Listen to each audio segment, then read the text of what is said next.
दोस्तों, स्वागत है आप सभी का आपका अपने चैनल वीके ऑनलाइन क्लास में। तो आज की इस वीडियो में हम लोग बात करने वाले हैं दोस्तों बाल विकास एवं शिक्षण शास्त्र प्रैक्टिस सेट पहले में। तो इस वीडियो में हम लोग देखेंगे दोस्तों टोटल सीडीपी से 30 क्वेश्चन देखेंगे, जो कि आपके सभी प्रकार के टेट के लिए बहुत ही महत्वपूर्ण है। चाहे वो सीजी टेट हो, सी टेट हो या फिर किसी भी स्टेट का टेट हो सकता है, सभी में सीडीपी आता है दोस्तों, जो कि बहुत ही महत्वपूर्ण है। इसको दोस्तों आप पेपर फर्स्ट और पेपर सेकंड दोनों के लिए समझ सकते हैं। तो आइए दोस्तों वीडियो को स्टार्ट करते हैं। वीडियो को स्टार्ट करने से पहले दोस्तों, अगर आप लोगों ने हमारे चैनल को सब्सक्राइब नहीं किया है तो चैनल को सब्सक्राइब करके बेल आइकन प्रेस कर दे, ताकि आने वाले वीडियो की नोटिफिकेशन आपको मिल सके। तो देखते हैं दोस्तों आज का हमारा प्रश्न दिया है दोस्तों। पहला है, निम्नलिखित में सृजनशीलता का प्रमुख तत्व क्या नहीं है।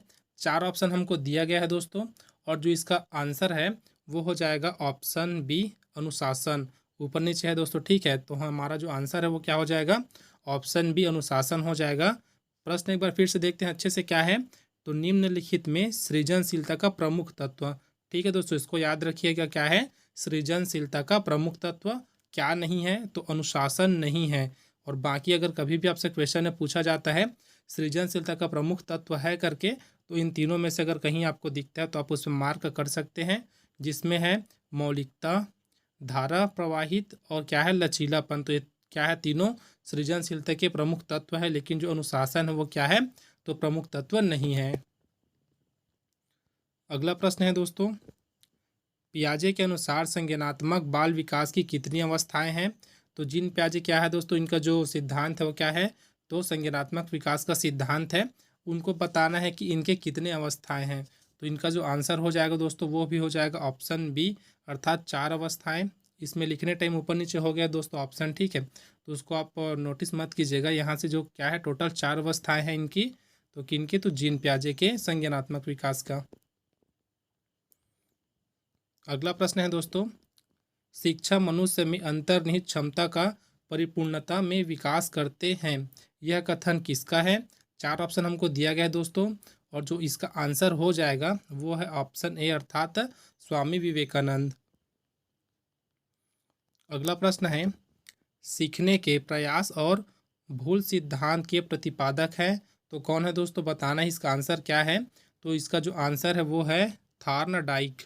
अगला प्रश्न है दोस्तों, बिग व हंट अनुसार खाली स्थान की विशेषताओं को सर्वोत्तम रूप से व्यक्त करने वाला एक शब्द है परिवर्तन। परिवर्तन शारीरिक, सामाजिक और मनोवैज्ञानिक होता है। तो हमारे पास 4 ऑप्शन यहाँ भी है दोस्तों, और इसका आंसर हमको बताना है। तो इसका जो आंसर हो जाएगा वो है ऑप्शन सी, किशोरावस्था। तो कुछ इस प्रकार से हो जाएगा दोस्तों। इसका जो प्रश्न है अगर टोटल देखें तो बिग व हंट अनुसार किशोरावस्था की विशेषताओं को सर्वोत्तम रूप से व्यक्त करने वाला एक शब्द है परिवर्तन। तो किसके लिए यूज हुआ है दोस्तों, तो किशोरावस्था के लिए हुआ है। परिवर्तन क्या है, तो शारीरिक, सामाजिक और मनोवैज्ञानिक होता है। तो इसको इस प्रकार से आप समझ सकते हैं।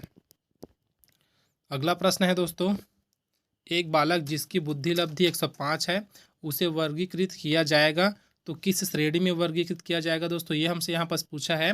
और बुद्धि लब्धि कितना दिया है, तो 105 दिया है। तो देखते हैं, ऑप्शन ए में है श्रेष्ठ बुद्धि, ऑप्शन बी है सामान्य से अधिक बुद्धि, ऑप्शन सी है सामान्य बुद्धि, और ऑप्शन डी है मंद बुद्धि। तो इस प्रकार जो इसका आंसर है दोस्तों वो हो जाएगा ऑप्शन सी, सामान्य बुद्धि। अगला प्रश्न है दोस्तों, लॉरेंस कोलबर्ग विकास के क्षेत्र में शोध के लिए जाने जाते हैं।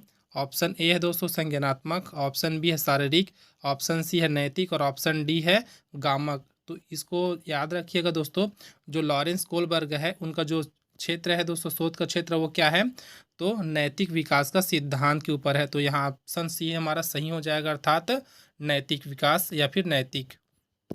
अगला प्रश्न है दोस्तों, एक बच्ची को उसके पिता चहलकदमी करा रहे थे।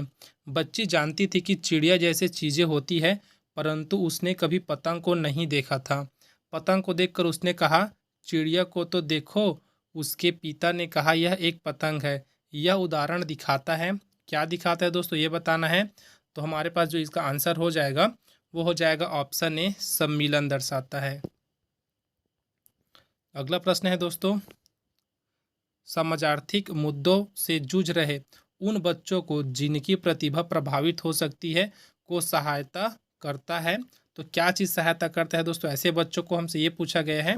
तो इसका जो आंसर हो जाएगा दोस्तों वो हो जाएगा ऑप्शन ए, स्व अधिगम मॉडल।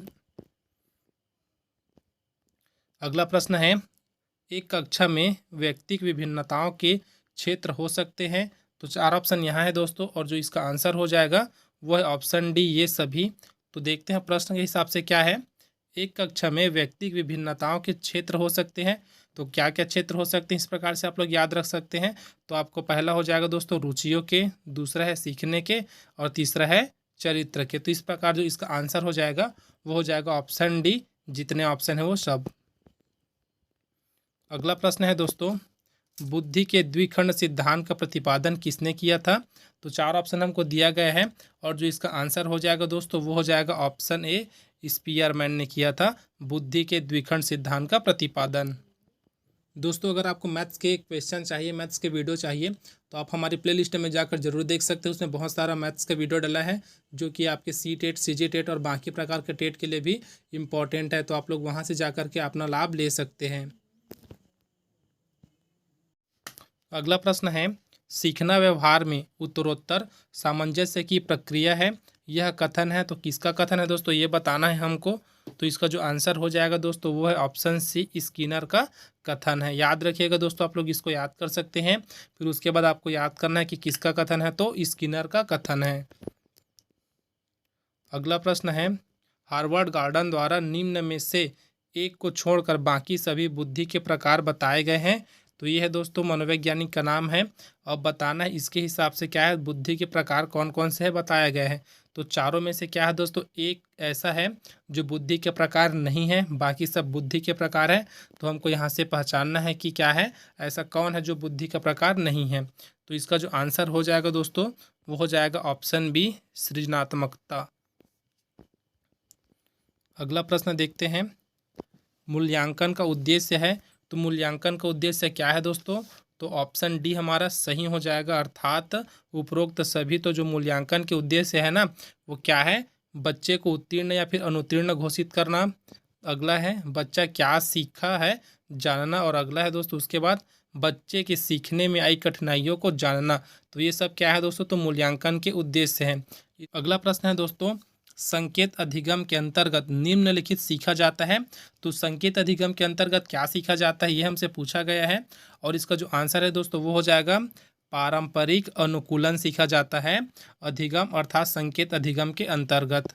अगला प्रश्न देखते हैं दोस्तों जो दिया है प्याजे के ऊपर है, अर्थात देखते हैं प्याजे के अनुसार बच्चा अमूर्त स्तर पर चिंतन, बौद्धिक क्रियाएं और समस्या समाधान किस अवस्था में करने लगता है।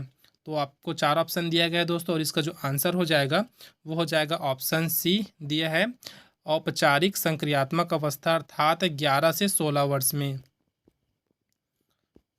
अगला प्रश्न है दोस्तों, कौन सा सीखना स्थायी होता है। तो 4 ऑप्शन हमको दिया है, ऑप्शन ए में रटकर, ऑप्शन बी सुनकर, ऑप्शन सी समझकर और ऑप्शन डी देखकर। तो इसका जो आंसर है दोस्तों वो हो जाएगा ऑप्शन सी समझकर, अर्थात जो समझकर हम लोग सीखते हैं वो क्या होता है, तो स्थायी होता है। अगला प्रश्न है, एक 13 वर्षीय बालक बात बात में अपने बड़ों से झगड़ा करने लगता है और हमेशा स्वयं को सही साबित करने की कोशिश करता है, वह विकास की किस अवस्था में है। तो 4 ऑप्शन हमको दिया है दोस्तों, बताना है कि कौन सी अवस्था में है। तो इसका जो आंसर है वो हो जाएगा ऑप्शन बी, किशोरावस्था में है। अगला प्रश्न है, निम्नलिखित में से क्या बच्चों के सृजनात्मकता के विकास में सहायक नहीं है। तो 4 ऑप्शन यहाँ है दोस्तों, और जो इसका आंसर हो जाएगा वो है ऑप्शन बी, भाषण। तो भाषण क्या है, तो बच्चों के सृजनात्मकता के विकास में सहायक नहीं है। बाकी जो खेल दिया है, कहानी लेखन और निर्माण संबंधी क्रिया, ये सब क्या है, तो इसके विकास में सहायक है। अगला प्रश्न है दोस्तों, सीखने का क्लासिकल कंडीशनिंग सिद्धांत प्रतिपादित किया था। तो किन्होंने किया था दोस्तों, तो ऑप्शन बी हमको जो दिया है पावलाव ने किया था इस सिद्धांत का प्रतिपादन। अगला प्रश्न है, जन्म के समय लगी चोट या भ्रूण क्षति की वजह से आई मानसिक मंदता कहलाती है, क्या कहलाती है दोस्तों। तो ऑप्शन ए हमारा सही हो जाएगा, अर्थात जैविक मंदता कहलाती है। अगला प्रश्न है, निम्न में से कौन सा विशिष्ट अधिगम विकलांगता का उदाहरण है? तो कौन सा विकलांगता का उदाहरण है दोस्तों? तो इसका जो आंसर हो जाएगा वो हो जाएगा ऑप्शन बी, डिसलेक्सिया।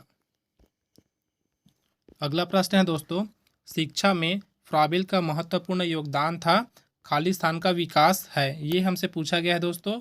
तो 4 ऑप्शन हमको दिया है और जो इसका आंसर हो जाएगा वो है ऑप्शन सी अर्थात किंडरगार्टन। ठीक है दोस्तों, तो खाली स्थान में क्या हो जाएगा? किंडरगार्टन। अगला प्रश्न है दोस्तों 24वें नंबर का, निम्नलिखित में संश्लेषण का उदाहरण है। तो संश्लेषण का उदाहरण क्या चीज़ है? तो इसका जो आंसर है दोस्तों वो हो जाएगा ऑप्शन सी अर्थात प्रमेय सिद्ध करना। तो यही क्या है दोस्तों? संश्लेषण का उदाहरण है। अगला प्रश्न देखते हैं जो दिया है, सीखने का वह मॉडल जो बच्चों की सृजनात्मकता को उत्तेजित करता है क्या कहलाता है दोस्तों? तो इसका जो आंसर है वो हो जाएगा ऑप्शन बी अर्थात रचनावादी मॉडल कहलाता है। तो क्या है दोस्तों? बच्चों का वह मॉडल क्या है दोस्त? बच्चों की सृजनात्मकता को उत्तेजित करता है, उसको हम लोग क्या बोलते हैं? तो रचनावादी मॉडल कहते हैं।